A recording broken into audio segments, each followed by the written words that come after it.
Nós iremos continuar como eu tenho feito, né?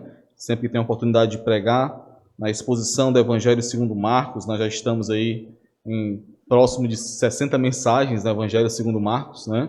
Um longo caminho nós já percorremos, já estamos aí chegando no final desse Evangelho tão maravilhoso, tão edificante para nós, onde nós temos aprendido, primeiramente, quem é o Senhor Jesus Cristo por meio da exposição de Marcos, e como essa revelação que nos é feita sobre quem é o Senhor Jesus Cristo nos ensina também e nos conduz também no caminho do discipulado, a trilhar esse caminho de maneira que sejamos verdadeiros discípulos do Senhor, que realmente o sigamos. E nós temos visto que uma das características primordiais, algo que é inseparável desse caminho do discipulado, desse ato de seguir ao Senhor Jesus Cristo, e nós temos visto isso de diversos aspectos, em diversas vertentes aí, nós temos visto que algo inseparável desse caminho onde seguimos ao Senhor é sermos instrumentos para que outros possam também seguir ao Senhor Jesus Cristo.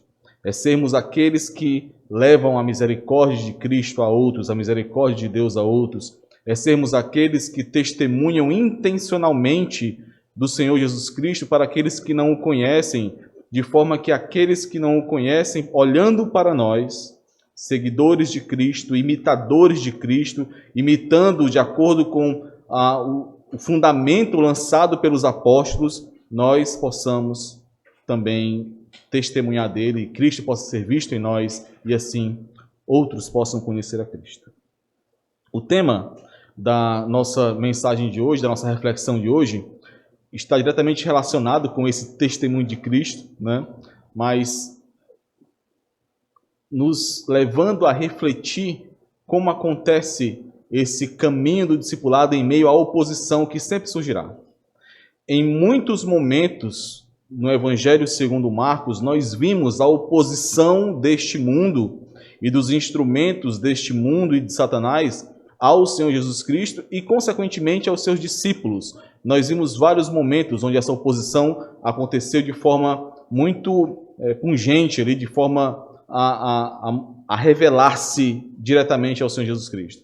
E hoje nós estamos ainda em um bloco que trata dessa oposição. Uma oposição antes que estava relacionada ao ministério do Senhor na Galileia e agora diretamente em Jerusalém, onde ele irá finalizar ali, onde ele irá completar a missão para o qual ele veio. Então, o tema da nossa mensagem de hoje é esse discipulado em meio à oposição. E como é difícil, irmãos, como é difícil evangelizar aqueles que não são tão amigáveis ao Evangelho do Senhor Jesus Cristo e tão amigáveis ao apelo que nós comumente fazemos, né, sobre o Senhor Jesus Cristo, sobre a salvação que ele oferece. Nós, como discípulos dele, fazemos constantemente esse apelo, mas é muito difícil evangelizar tais pessoas que se recusam e que, de alguma forma, se opõem a esse apelo, a esse testemunho que nós damos. E muito facilmente nós somos tomados por um senso de justiça e de autoridade que não cabe a nós como discípulos do Senhor. Como se nós esquecêssemos quem somos. Discípulos, servos do Senhor, não juízes, não detentores da autoridade de Cristo nesse aspecto. E assim como Ananias, o discípulo do Senhor em Damasco, nós retrucamos, nós discordamos dos planos do Senhor. Abram aí, por favor, em Atos capítulo 9. Atos capítulo 9 descreve a conversão de Saulo. Nós vamos ler só os versículos 13 e 14. Após a conversão de Saulo, após Saulo ficar cego e ir para a casa de Judas, na rua direita, o Senhor chama Ananias, um discípulo fiel seu em Damasco, e o envia a Saulo. O Senhor envia Ananias a Saulo para que ele seja curado e então receba o Espírito, seja batizado e comece a atuar como um discípulo do Senhor também. Mas olha a resposta de Ananias a esse chamado, versículos 13 e 14. Ananias, porém, respondeu: Senhor, de muitos tenho ouvido a respeito desse homem. Quantos males tem feito aos teus santos em Jerusalém? E para aqui trouxe a autorização dos principais sacerdotes para prender a todos os que invocam o teu nome. Em outras palavras, Ananias está dizendo assim para o Senhor: Senhor, tem certeza que eu tenho que ir em busca desse Saulo? Senhor, tem certeza que eu devo ir a Saulo e curá-lo e batizá-lo e impor minhas mãos para que ele receba o teu Santo Espírito? Senhor, eu ouvi de muitos que Saulo não é flor que se cheire. Senhor, tem certeza? Muitas vezes nós nos comportamos como Ananias. Nós ouvimos nas EBDs ou em pregações que nós devemos gerar pontes que nos permitam chegar naqueles que não conhecem a Cristo e estabelecer relacionamentos intencionais que nos permitam testemunhar de Cristo. E nesses momentos que nós recebemos tais instruções, o Espírito Santo do Senhor comumente, ele nos traz, por meio da sua palavra, desse ensino, ele nos traz à memória aquele vizinho que nós temos, aquele colega de trabalho, aquele familiar difícil, escarnecedor, teimoso. Então você lembra das conversas que você já teve com estes, que você está lembrando naquele momento. E você lembra então dos posicionamentos e dos pressupostos dele. E você lembra da vida desgraçada dele. E você muitas vezes pensa e diz: Senhor, talvez o Senhor não tenha ouvido sobre este meu vizinho. Talvez o Senhor não conheça esse meu colega de trabalho, mas eu conheço. Eu já ouvi e vi o que ele diz, o que ele fez e o que ele faz. É perda de tempo falar com ele. Quantas vezes nós não pensamos dessa forma? Quantas vezes nós consideramos que não deveríamos ir em algumas pessoas difíceis porque não valeria a pena, porque seria perda de tempo. E a resposta do Senhor, meus irmãos, é: vai. Vai a estes. Vai. Quer dizer, então, que todo aquele a quem você proclamar o Evangelho, ele vai se converter? Não. Obviamente não. Mas uma coisa é certa, irmãos. Uma coisa nós podemos ter certeza. Toda semente da palavra de Deus que é lançada, ela cumpre o propósito para o qual ela foi designada. A palavra do Senhor nunca, a palavra do Senhor jamais volta vazia. Isaías nos ensina isso, o Senhor, Deus, nos ensina isso por meio de Isaías. Isaías capítulo 55, versículos 10 e 11, se os irmãos estiverem aí na habilidade de abrir rapidamente em Isaías, por favor, abram. Isaías capítulo 55, versículos 10 e 11, o Senhor diz assim, Isaías 55, 10 e 11. Porque assim como descem a chuva e a neve dos céus, e para lá não tornam sem que primeiro reguem a terra, e a fecundem, e a façam brotar para dar semente ao semeador, e pão ao que come, assim será a palavra que sair da minha boca. Não voltará para mim vazia, mas fará o que me apraz, e prosperará naquilo para que a designei. A palavra do Senhor que é lançada sempre cumpre o seu propósito. Por mais que muitas vezes nós nos chateemos com esse propósito. Por mais que muitas vezes nós não entendamos esse propósito. Mas a palavra do Senhor sempre cumpre o seu propósito. Como, meus irmãos, como você tem trilhado o caminho do discipulado em meio à oposição? Qual tem sido a tua reação, o teu comportamento, quando com toda a boa vontade, com toda a intenção, a boa intenção da parte do Senhor, você apresenta a palavra de Deus a alguém, cria pontes, se esforça, perde algo, perde tempo, perde recursos, e então você recebe oposição daquele a quem você tem levado a palavra do Senhor. Como você tem reagido em meio à evangelização que recebe oposição? No texto que nós refletiremos hoje, a ênfase do ensino de Marcos está aqui como o Senhor Jesus ele reagiu à oposição daqueles que tentaram maliciosamente apanhá-lo em meio à proclamação da palavra. Essa é a ênfase de Marcos, tanto nesse parágrafo como nos seguintes. Nós veremos cada grupo sendo levado ali a se opor ao Senhor e como o Senhor tem reagido a esses grupos. aqueles que se aproximavam dele cheios de elogios, como nós veremos, cheios de perguntas muito bem fundamentadas, muito bem estruturadas, perguntas muitas vezes relevantes, sim, mas que não buscavam, em meio a estas perguntas, não buscavam vida. Por outro lado, buscavam e planejavam a morte do Senhor. Meus irmãos, como continuar orando? Como continuar lutando e se esforçando para levar a salvação àqueles que querem o seu mal? Como fazer isso? Ou os irmãos acham que não precisamos fazer isso? Como continuar lutando e buscando no Senhor meios para levar a salvação àqueles que zombam de nós? Aqueles que tentam passar a perna em nós a qualquer custo? Aqueles que acham que porque você é crente, você é bobo. E por isso, assim, eles tentam se aproveitar de você. Como continuar indo a estes para proclamar a palavra do Senhor?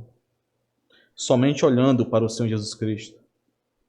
Somente percebendo que não importa o quão você ache que você era uma boa pessoa e o quão você acha que foi fácil alguém levar a palavra até você, somente percebendo que você também era um daqueles que odiavam, que zombavam e que queriam o mal do Senhor. E mesmo assim, meus irmãos, e mesmo cada um de nós sendo como estes que zombavam do Senhor, que ofendiam ao Senhor dia após dia, mesmo quando achávamos que fazíamos aquilo que era bom diante dos olhos dele, mas que não tínhamos a Cristo, mesmo sendo estes, ele nos salvou. Ele nos salvou. E essa salvação, ela não para e não pode parar em nós. A salvação que foi dada por Cristo Jesus não para em você. Ela continua através de você. Foi por isso que você foi chamado para ser feito um com o corpo de Cristo, para ser resgatado por Ele e para ser utilizado como um instrumento para o resgate de outros. Como nós temos visto, por exemplo, na EBD, nas aulas que o pastor Livando já nos deu sobre a nossa disciplina, evangelização e discipulado.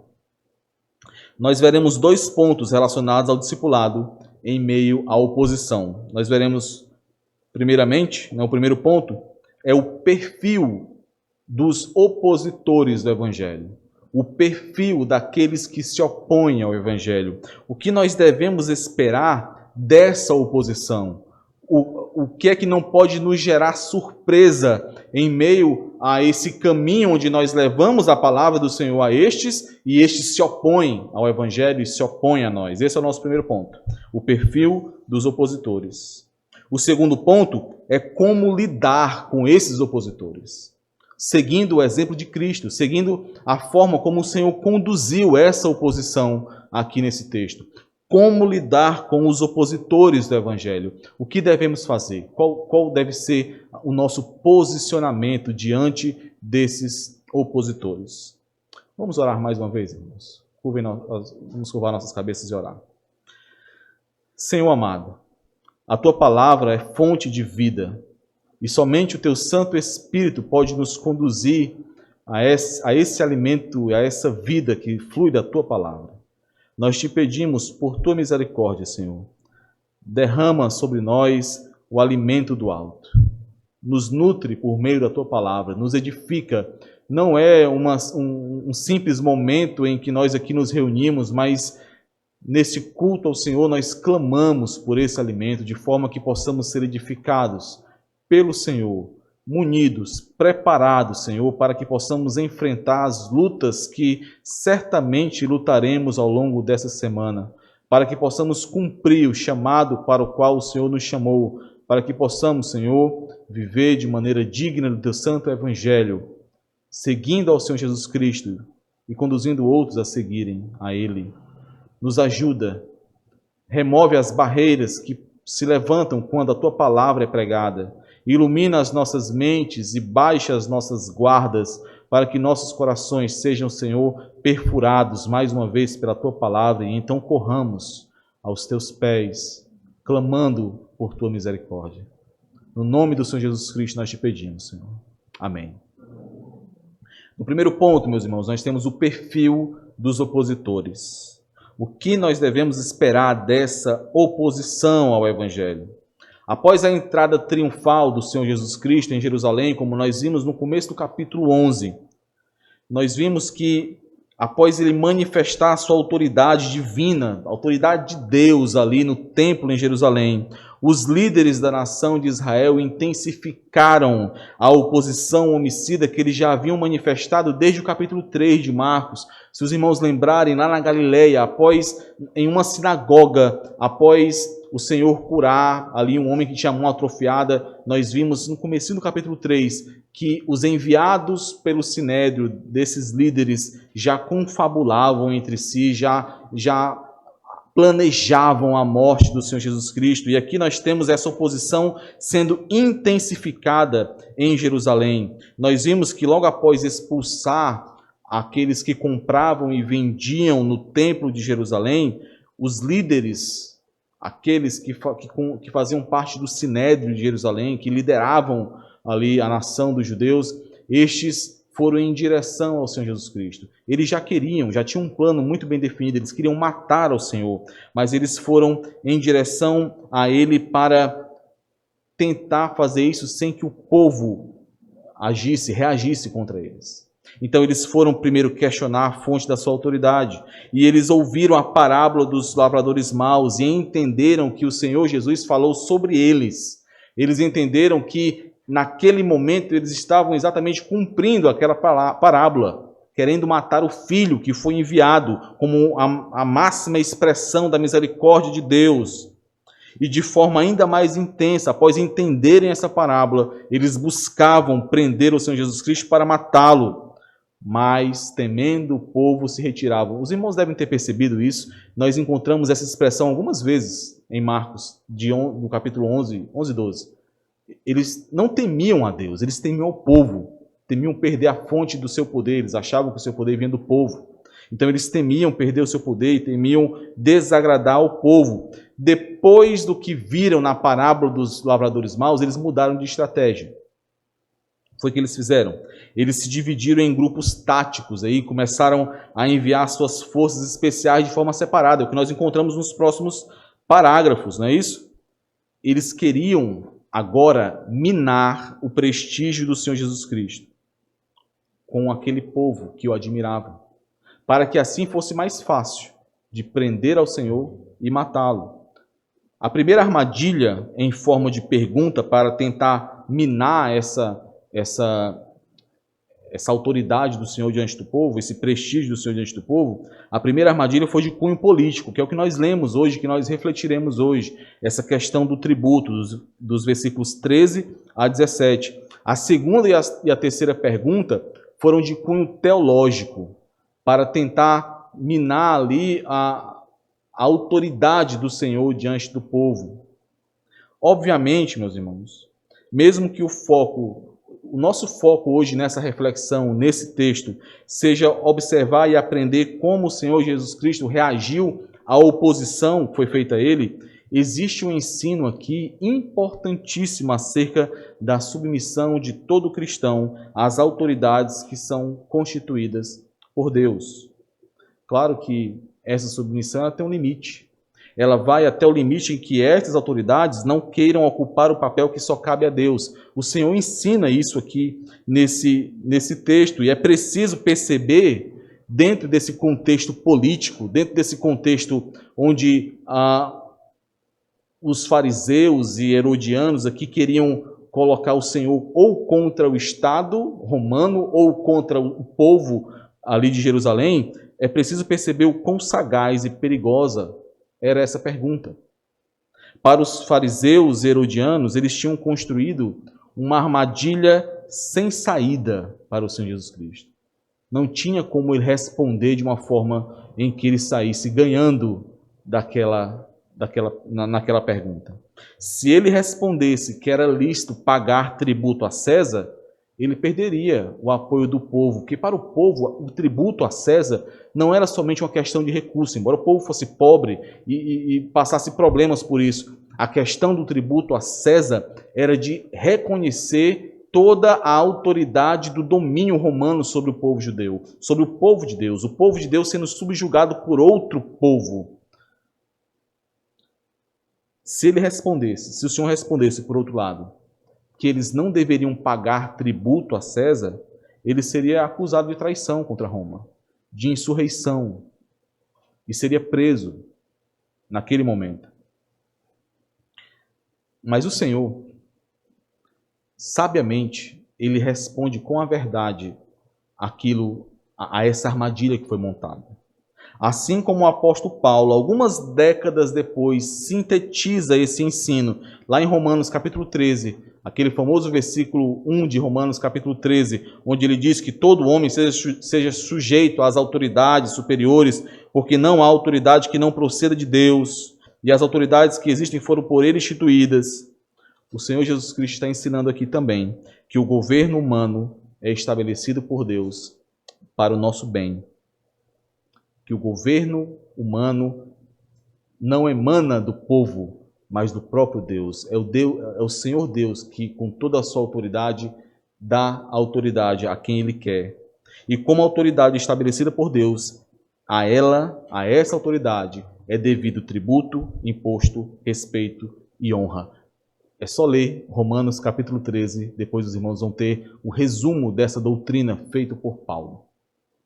Mas voltando ao foco da nossa mensagem de hoje, nesse primeiro ponto que trata do perfil dos opositores e o que devemos esperar dessa oposição, eu gostaria de ressaltar aqui rapidamente para os irmãos 3 características dos opositores que nós vemos nos versículos 13 e 14. Então, qual é o perfil do opositor do Evangelho? Nós veremos 3 características. A união, mesmo que improvável, contra o Evangelho. Essa é a primeira característica. E nós vamos ver o que significa isso. A segunda característica é a diligência e a astúcia estratégica para fazer o mal. E a terceira, a bajulação como armadilha do ego. Só avisando as crianças aí que esses não são os pontos da mensagem não, tá? Os pontos da mensagem são aqueles 2 pontos que eu já disse. Esse aqui é só para facilitar o entendimento desse perfil.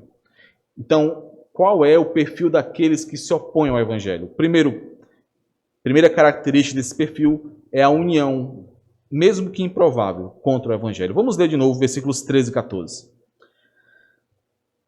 E enviaram-lhe alguns dos fariseus e dos herodianos, para que o apanhassem em alguma palavra. Chegando, disseram-lhe: Mestre, sabemos que és verdadeiro e não te importas com quem quer que seja, porque não olhas a aparência dos homens, antes, segundo a verdade, ensinas o caminho de Deus. É lícito pagar tributo a César ou não? Devemos ou não devemos pagar? Meus irmãos, versículo 13 nos diz que foram enviados alguns dos fariseus e herodianos. Fariseus e herodianos eram grupos que historicamente trilhavam caminhos totalmente opostos em meio aos judeus. Os fariseus eram aqueles apegados aos ritos e à tradição dos judeus e à lei. E eles historicamente surgiram, e o motivo de surgirem e o motivo da sua luta no início da sua caminhada como fariseus foi exatamente se opor à cultura grega que avançava entre os judeus, a helenização dos judeus. Foi para isso que os fariseus surgiram. Por outro lado, os herodianos eram totalmente favoráveis a essa cultura grega sendo implantada entre os judeus. Os herodianos eram totalmente favoráveis a esse helenismo, a essa helenização, que é essa absorção do povo, que o povo judeu em muitos aspectos fez, em um grupo, fez da cultura dos gregos. Os herodianos eram favoráveis a isso, enquanto que os fariseus eram totalmente opostos a isso.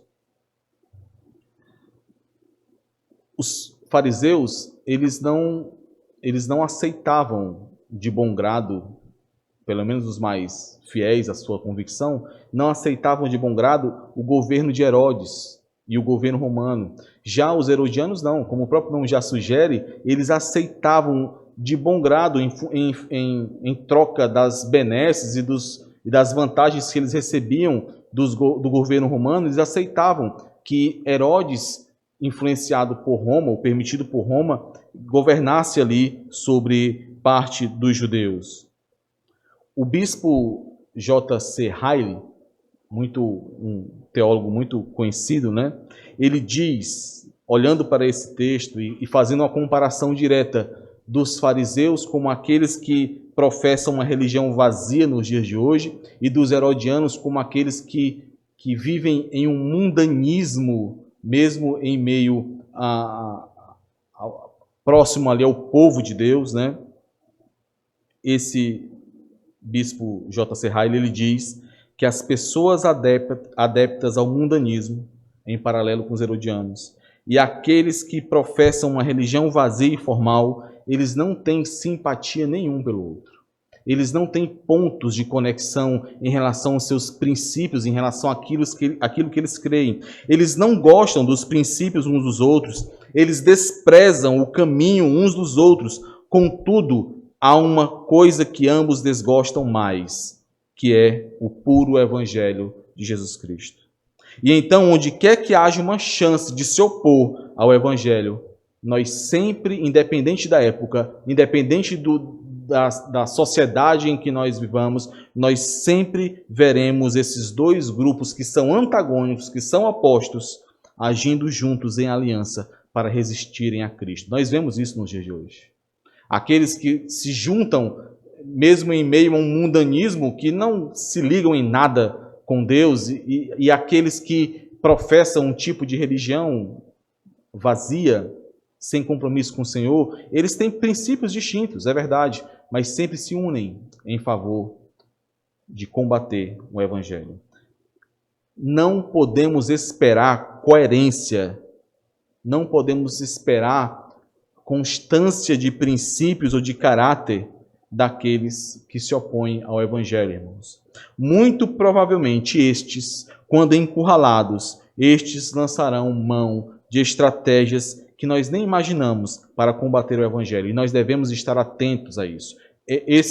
Essa é a observação que eu trago para nós nesse primeiro ponto. Devemos estar atentos a essa possível união daqueles que não ligam e não se importam com princípios quando um bem maior, vamos dizer assim, ou um mal maior, né? Está ali à disposição para que eles possam se unir. Não podemos cair em conversas que ressaltam esse inclusivismo romântico, onde eu te tolero e você me tolera, porque o importante é o amor. Os irmãos já ouviram muito isso, eu tenho certeza. Não podemos cair na conversa desses que ressaltam esse inclusivismo romântico, que busca achar um meio termo entre a luz e as trevas, que tentam achar um meio termo, um meio termo negociável para que assim possam atrair pessoas ao Evangelho. Não podemos cair nessa conversa. Não existe meio termo entre trevas e luz. Essa é uma marca dos opositores do Evangelho. Eles sempre conseguirão abrir mão daquilo que eles dizem acreditar, daquilo que eles dizem ser um princípio deles, para unir forças contra o Evangelho. Muitas vezes eles até se exaltarão por isso. Muitas vezes eles até se colocarão como pessoas equilibradas e não radicais. Pessoas que conseguem conviver bem com outros, diferente daqueles que não conseguem, que não abrem mão das suas ideias radicais. Não podemos cair nessa conversa. O alvo deles é destruir o Evangelho. Não é o segundo ponto da mensagem. A segunda característica do perfil daqueles que se opõem ao Evangelho é a diligência, é a astúcia estratégica para fazer o mal. Versículo 13 ainda. Enviaram-lhe alguns dos fariseus e dos herodianos para que o apanhassem em alguma palavra. Existem textos paralelos nos evangelhos sinóticos, em Mateus e em Lucas, e nesses textos nós encontramos algumas informações a mais sobre o que eles fizeram aqui. Mateus, por exemplo, descreve que os inimigos de Jesus fizeram uma espécie de conferência, uma espécie de conselho, onde eles se reuniram e planejaram como poderiam prender ao Senhor Jesus Cristo. É o que nós encontramos lá em Mateus 22:15, onde nos diz que eles consultaram entre si. Essa é uma expressão que traz essa ideia de conselho, de conferência, de congresso. Congresso para prender e matar a Cristo. Foi isso que eles fizeram, para que pudessem ali planejar de forma dedicada como poderiam prender ao Senhor Jesus Cristo. A palavra utilizada por Marcos aqui, que nós encontramos, que nós lemos, né, que foi traduzida como apanhassem, né, para que o apanhassem, é uma daquelas palavras que nós só encontramos uma vez no Novo Testamento, na Escritura. Marcos utilizou uma palavra que não era comum para descrever a intenção aqui destes fariseus e herodianos. Uma única vez ela surge aqui no Novo Testamento. Mas essa é uma palavra que é muito utilizada em contextos extra-bíblicos para falar, para relacionar caçadores que são astutos em criar armadilhas infalíveis para capturar suas presas. Por que eu estou falando isso, irmãos? Marcos quis expressar exatamente qual era a intenção aqui destes fariseus herodianos, como caçadores que buscavam lançar uma armadilha sem saída para capturar o Senhor Jesus Cristo. Essa era a intenção desses fariseus e herodianos. Esse era o plano dos opositores do Evangelho, encurralar o Senhor Jesus Cristo, deixá-lo sem saída. E para isso eles criaram uma armadilha que era quase que uma obra-prima. Eles gastaram tempo se reunindo, como Mateus nos revela, eu acabei de comentar. Eles investiram recursos, contratando espiões que ensinavam, atores, que ensinavam para enganar o Senhor Jesus Cristo. Isso nós encontramos em Lucas 20:20. Lucas nos dá esse detalhe, que eles investiram recursos nisso. Eles contrataram pessoas com esse objetivo de levar o Senhor Jesus Cristo à queda. A oposição, meus irmãos, que é movida pelos inimigos do Evangelho, ela não é aleatória, ela não é sem foco, ela não é tola. Nós não podemos nos esquecer que a oposição contra o Evangelho não é feita de qualquer forma. E isso deve nos alertar em dois aspectos. Primeiro, não podemos menosprezar essa oposição e a astúcia dos opositores. Precisamos estar alerta. Nós precisamos estar firmes e trabalhando constantemente para perceber tal oposição, que muitas vezes é velada, que muitas vezes acontece de maneira muito bem disfarçada em meio à sociedade, em meio aos planos que se levantam, o próprio contexto político que foi mencionado aqui. Nós não podemos menosprezar essa oposição e a astúcia daqueles que se unem para se opor ao Evangelho. E, para não cair nesse erro, exigirá de nós atenção, discernimento, para percebermos as movimentações e os ataques que acontecem muitas vezes de forma velada. A família, as nossas famílias, em meio às nossas igrejas, e a sociedade como um todo. Além disso, outro ponto importantíssimo que devemos perceber em relação ao perfil desses opositores é que se os opositores do Evangelho não são aleatórios, não são sem foco, não são tolos em meio à sua oposição, nós, servos de Deus, nós, cidadãos do reino dos céus, nós é que não devemos ser, de forma nenhuma. O Senhor Jesus fala sobre isso lá na parábola do administrador infiel. Os irmãos lembram da parábola do administrador infiel? Lucas capítulo 16, no versículo 8, depois de contar essa parábola, o Senhor Jesus Cristo diz assim: porque os filhos do mundo são mais hábeis na sua própria geração do que os filhos da luz. E é por isso que ele elogia aquele administrador que fez coisas que não são boas aos olhos de Deus. Mas ele recebe o elogio por a sua astúcia. Se os opositores do Evangelho se planejam, se reúnem e planejam para fazer o melhor que podem contra o Evangelho, nós devemos nos reunir muito mais e planejar muito mais para que o Evangelho avance, meus irmãos. Se eles investem e gastam recursos e tempo para que o Evangelho seja barrado, nós, muito mais do que eles, devemos gastar e investir recursos e tempo para que o Evangelho avance. Eles estão fadados ao fracasso, mas nós sabemos que o nosso trabalho no Senhor não é em vão. E é por isso, e é fundamentados nessa verdade, que nós devemos nos empenhar muito mais do que eles, porque o empenho deles não gera fruto, o nosso gerará certamente. A terceira característica do perfil desse opositor é a bajulação como uma armadilha para o ego, como uma armadilha para aqueles que estão trilhando o caminho do discipulado.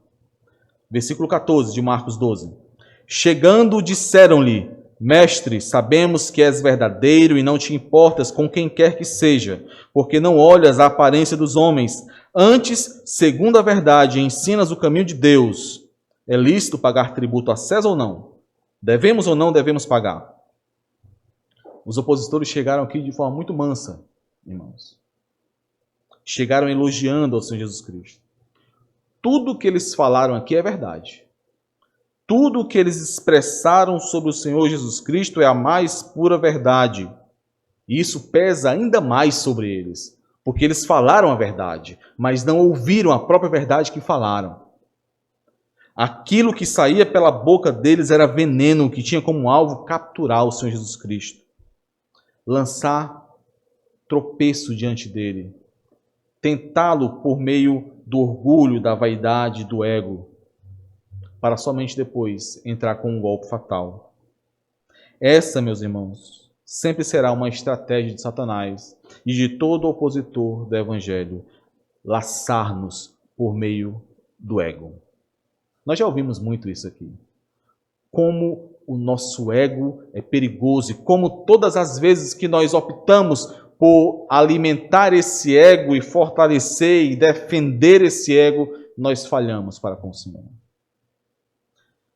Seja através de elogios que exaltam a nós mesmos e não a Cristo, seja por ataques à nossa honra para que olhemos para nós mesmos e não para o Senhor Jesus Cristo. A estratégia dos opositores do Evangelho e de Satanás é sempre que você olhe para si e não para o Senhor. Que você tire os olhos do Senhor e coloque em você mesmo. E a partir daí, o caminho é de ruína. No discipulado e na evangelização, você, as suas carências emocionais, os seus problemas sentimentais não são o centro, meus irmãos. O centro é Cristo. Por mais que te ofendam, o centro é Cristo. Por mais que te elogiem e te exaltem, o foco, o centro é Cristo. Não é você. Não é o seu ego. Não caia na armadilha da bajulação. Não caia na armadilha dos falsos elogios. Mas atenção para uma coisa, irmãos. É preciso saber que bajulação e encorajamento são coisas totalmente distintas. E devem ser discernidas, tanto por quem faz, como por quem recebe tais coisas. O receio associado aos problemas do ego não podem nos impedir de encorajar uns aos outros para que possamos ser motivados de forma santa para continuar caminhando e trilhando o caminho do discipulado. Mas cuidado, uma coisa é encorajamento, outra coisa é bajulação. Antes de irmos para o ponto 2 da nossa mensagem, e olhando para essas características, do perfil daqueles que se opõem ao Evangelho, eu gostaria de que refletíssemos juntos. É preciso refletir neste momento aqui, irmãos. É preciso pensar sobre isso e levar isso para que possamos refletir ao longo da semana. Algumas dessas características que nós vimos aqui que se encaixam com o perfil daqueles que se opõem ao Evangelho, alguma dessas características, de alguma forma, se relaciona com a forma como você tem recebido o ensino do Senhor e a forma como você tem se relacionado com a igreja do Senhor? Em outras palavras, talvez mais simples, alguma dessas características do perfil daquele que se opõe ao Evangelho, de alguma forma, em algum lampejo, em alguma sombra que seja, ela pode ser vista em você? Você precisa refletir sobre isso.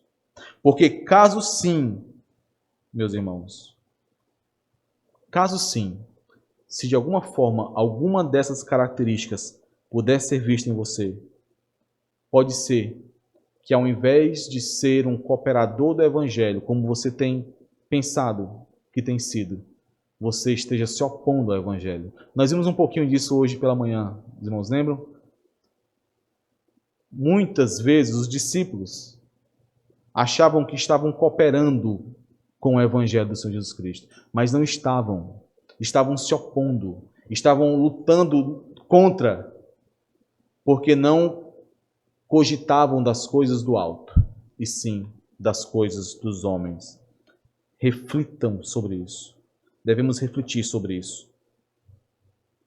Segundo ponto da nossa reflexão de hoje é como devemos lidar com os opositores, baseados aqui no exemplo do Senhor Jesus Cristo, em como ele agiu aqui com esses opositores. Versículos 15 a 17. Mas Jesus, percebendo-lhes a hipocrisia, respondeu: Por que me experimentais?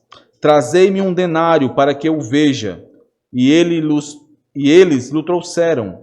Perguntou-lhes: De quem é esta efígie? Efígie é a mesma coisa que imagem, irmãos. De quem é esta efígie e inscrição? Responderam: De César. Disse-lhes então Jesus: Dai a César o que é de César e a Deus o que é de Deus. E muitos se admiraram dele.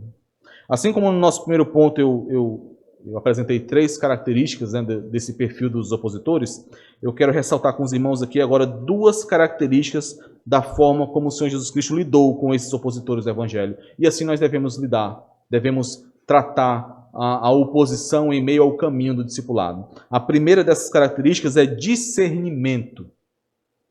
O versículo 15 começa informando que o Senhor Jesus Cristo, percebendo-lhes a hipocrisia, respondeu: Por que me experimentais? Trazei-me um denário para que eu veja. O Senhor Jesus ele não foi levado pelos encantos da bajulação deles. O Senhor percebeu qual era a real intenção por detrás daquilo que parecia um pedido piedoso por orientação nas questões difíceis da vida. Meus irmãos, para vivermos o chamado que nós recebemos do Senhor, para fazermos discípulos do Senhor Jesus Cristo, como fomos ordenados, sobretudo para fazermos isso em meio à oposição constante deste mundo, é necessário discernimento, discernimento do alto, é necessário sabedoria, discernimento para falar, para saber a hora de falar e saber a hora de calar, discernimento para saber onde é que é melhor investir mais recursos e tempo, discernimento para tratar e ensinar aqueles a quem nós estamos apresentando a Cristo da maneira que eles precisam ser tratados e ensinados, não da forma como eles acham que devem ser tratados e ensinados.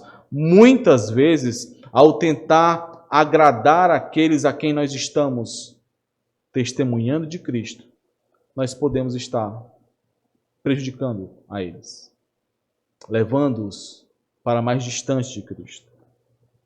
Para evangelizar, para trilhar o caminho do discipulado, em meio à oposição, é necessário discernimento. E no final eu vou voltar um pouquinho mais sobre esse discernimento. Mas agora eu quero trazer a outra característica que nós vemos na forma como o Senhor Jesus lidou com esses opositores do Evangelho. E essa característica foi que ele lidou com esses opositores, ensinando a eles. Olha que interessante, irmãos. O Senhor ele tinha toda a autoridade para simplesmente expulsá-los dali, para simplesmente calar-se devido à ofensa deles. O Senhor tinha essa autoridade, mas o que ele fez foi ensinar a eles. Versículos 16 e 17. Eles o trouxeram, e o Senhor perguntou-lhes: de quem é esta efígie, de quem é esta imagem e inscrição? Responderam: de César. Disse-lhes então Jesus: dai a César o que é de César e a Deus o que é de Deus. E muitos se admiraram dele.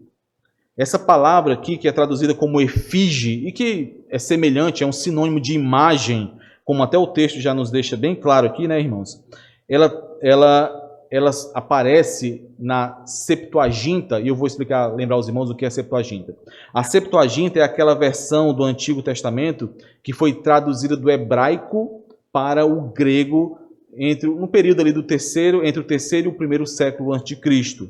Então, nós temos uma versão muito antiga das Escrituras, né, do Antigo Testamento, onde aquele texto que era hebraico foi traduzido para o grego, o mesmo grego do Novo Testamento, para que os judeus helenizados, que não sabiam mais hebraico, pudessem ler a lei e o Antigo Testamento. Então, na Septuaginta, que é esse texto traduzido do hebraico para o grego, o mesmo grego do Novo Testamento, o mesmo grego de Marcos, na Septuaginta, a palavra grega utilizada em Gênesis capítulo 1, versículos 26 e 27 para imagem é a mesma utilizada por Marcos aqui, nesse versículo que nós acabamos de ler. Por que isso é importante? O que é que diz Gênesis capítulo 1, versículos 26 e 27? Por favor, abram aí Gênesis 1, 26 e 27.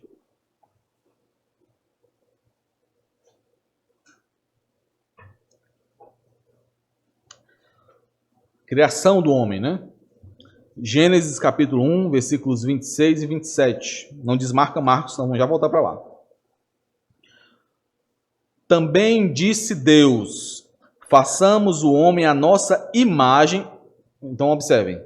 Quando aqueles que foram traduzidos do hebraico para o grego, o mesmo grego de Marcos aqui, quando eles traduziram essa palavra imagem, eles usaram a mesma palavra do versículo, o versículo aqui 16, quando o Senhor pergunta de quem é esta efígie ou de quem é essa imagem, é a mesma palavra.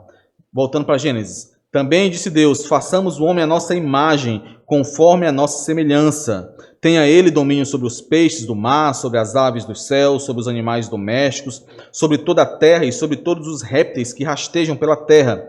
Criou Deus, pois, o homem à sua imagem. A imagem de Deus o criou, homem e mulher os criou. A partir dessa análise, irmãos, que eu acabei de trazer aos irmãos, muitos teólogos e estudiosos das Escrituras afirmam que o Senhor Jesus Cristo estava fazendo aqui uma alusão a Gênesis capítulo 1, versículos 26 e 27, para ensinar aqueles que o ouviam, tanto os que estavam se opondo a ele, como os que estavam ali próximo. Assim, qual é o ensinamento do Senhor Jesus Cristo? Se aquele denário que possuía a imagem de César pertencia a César e deveria ser devolvido a César, o homem criado à imagem de Deus pertence a Deus e deve tudo a Deus. Esse foi o princípio estabelecido pelo Senhor ali entre aqueles que estavam se opondo a ele. Logo, a conclusão inevitável da resposta do Senhor Jesus Cristo é que se o Estado, se o governo, se as autoridades permanecem dentro dos seus próprios limites e fazem exigências, fazem demandas que são próprias a elas, que cabem a elas, todo indivíduo deve a estas autoridades lealdade e deve a elas também aquilo que é cobrado como correto. Mas em última análise, e essa é a ênfase de Marcos aqui, em última análise, a ênfase de Marcos é, como eu comentei agora, né? É nesse finalzinho, dai a Deus o que é de Deus. Em última análise, tanto o Estado, tanto as autoridades, qualquer que seja a autoridade, quanto todo homem pertencem a Deus. E tudo deve apontar para Ele. Esse foi o ensino do Senhor Jesus Cristo. E essa é a característica que nós precisamos perceber aqui, meus irmãos. Porque, mais uma vez, o Senhor estava sendo atacado, ofendido. Aqui, opositores estavam com intenções claramente de o prender e de o matar. E o que ele fez ali foi ensinar a estes, não utilizando as armas dos seus opositores, mas utilizando outras armas. O discernimento do Senhor Jesus Cristo, que nós acabamos de comentar, o seu discernimento do alto, levou aquela oposição para outro campo de batalha. Levou aquela oposição para o ensino, para a instrução, apontando todas as coisas para Deus. E eu quero chamar a atenção dos irmãos exatamente em relação a isso. Muitas vezes, irmãos, nós falhamos em discipular. Muitas vezes nós falhamos em evangelizar, em fortalecer pontes e relacionamentos com aqueles a quem nós queremos levar a Cristo. E muitas vezes nós falhamos porque nós nos preocupamos mais em vencer debates, nós nos preocupamos mais em mostrar que estamos certos, em discutir em um mesmo nível com os nossos opositores, do que em apontar estes para Cristo, em ensinar o Evangelho de Jesus Cristo para estes. Quantos muros, meus irmãos, são erguidos, ao invés de pontes serem construídas, porque crentes têm preferido vencer disputas filosóficas, teológicas, ideológicas, políticas, ao invés de simplesmente proclamar a verdade de Deus revelada na Escritura. Quantos muros têm sido construídos? Quantos relacionamentos têm deixado de serem fortalecidos?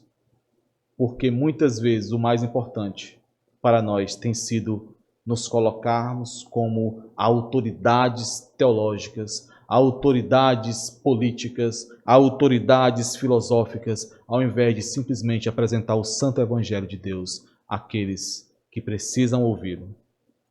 Todos aqui esperavam uma resposta do Senhor Jesus Cristo que fosse centrada em um posicionamento político dele, qualquer que fosse. Ou um posicionamento mais irado contra Roma, ou um posicionamento que fosse mais centrado no próprio governo de Roma. Mas a resposta do Senhor Jesus Cristo não foi centrada em posicionamento político. Foi centrada em Deus. E mais especificamente, na revelação dada por Deus na Escritura. Faça isso, irmão. Esse deve ser o nosso intento. Conduzir cada situação de oposição, cada situação de questionamento ao santo Deus e muitas vezes a nós mesmos para o Senhor Jesus Cristo e para o Evangelho. Eu não estou dizendo que nós não podemos falar sobre política, sobre filosofia, sobre direitos, sobre o que quer que seja. Não, não é isso. Mas é que todas as vezes que nós tocamos nesses assuntos, nós não fazemos da mesma forma como aqueles que são cidadãos deste mundo fazem. Nós fazemos de acordo com o discernimento que nos foi dado, discernimento do alto, sabendo que o centro é Deus, que o centro é Cristo, que o centro é o Evangelho do Senhor Jesus Cristo e que a partir desse centro nós entendemos todas as coisas e por isso, não por arrogância, não porque somos superiores, por isso nós podemos levar a verdade a estes que não conhecem a verdade. Não se trata de uma luta, não se trata de uma disputa, não se trata de quem sabe mais, mas daqueles que, por misericórdia de Deus, tiveram as suas mentes iluminadas e que têm como objetivo e missão iluminar a outros por meio do poder do Evangelho e não do seu discurso. O seu discurso jamais convencerá ninguém, irmão. Você jamais conseguirá levar o Evangelho e mostrar a glória de Cristo porque você sabe falar bem sobre política. Ou sobre qualquer outro assunto, é o Espírito Santo que ilumina a mente de todo aquele que está perdido. E tudo o que nós podemos fazer e tudo o que nós devemos fazer é clamar ao Senhor por sabedoria e discernimento para levar esse Evangelho para que outros sejam iluminados. É só isso. E é tudo isso. E isso é difícil demais, irmãos. Quando eu falei aqui sobre termos discernimento, quando eu falei aqui sobre ensinarmos a palavra de Deus, não é fácil. Na verdade, é impossível a nós mesmos. Nós não temos capacidade para isso, mas o Senhor, por meio do seu Santo Espírito, nos capacita a isso. E é por isso que uma das aplicações mais penetrantes desse texto para todos nós é que devemos clamar ao Senhor por sabedoria e discernimento para, em meio a perguntas tão difíceis como essas, em meio a ataques tão difíceis como esse, nós possamos esquecer de nós mesmos e apontar estes opositores para Cristo com sabedoria, com entendimento, com discernimento e por meio da palavra de Deus. É só isso. E é tudo isso. Não somos capazes por nós mesmos, mas o Senhor é bondoso e generoso para nos capacitar. Tiago, em sua epístola, capítulo 1, versículo 5, diz assim: Se, porém, algum de vós necessita de sabedoria, peça a Deus, que a todos dá liberalmente, nada lhes impropera, e ser-lhes-á concedida. Peça ao Senhor por essa sabedoria. Peça ao Senhor por esse discernimento. Peça ao Senhor por essa intencionalidade em apresentar o Evangelho e somente o Evangelho, não considerando-se superior a ninguém, nem mais valioso que o próprio Evangelho.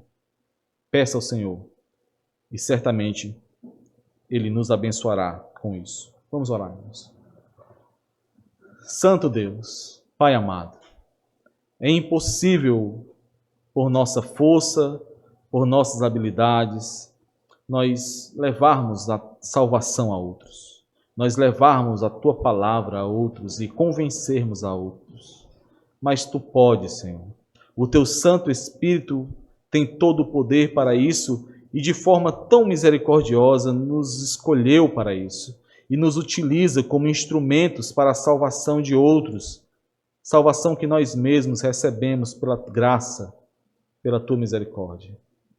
Ó Senhor, capacita-nos ainda mais por meio da Tua palavra e do Teu Santo Espírito, para que possamos, em meio às mais fortes oposições, esquecermos de nós mesmos, não termos nós mesmos como alvo de honra, mas apontarmos tais opositores para o Senhor Jesus Cristo. Nos ajuda, Senhor, abençoa a Tua igreja, meu Pai. No nome dele é que nós pedimos. Amém.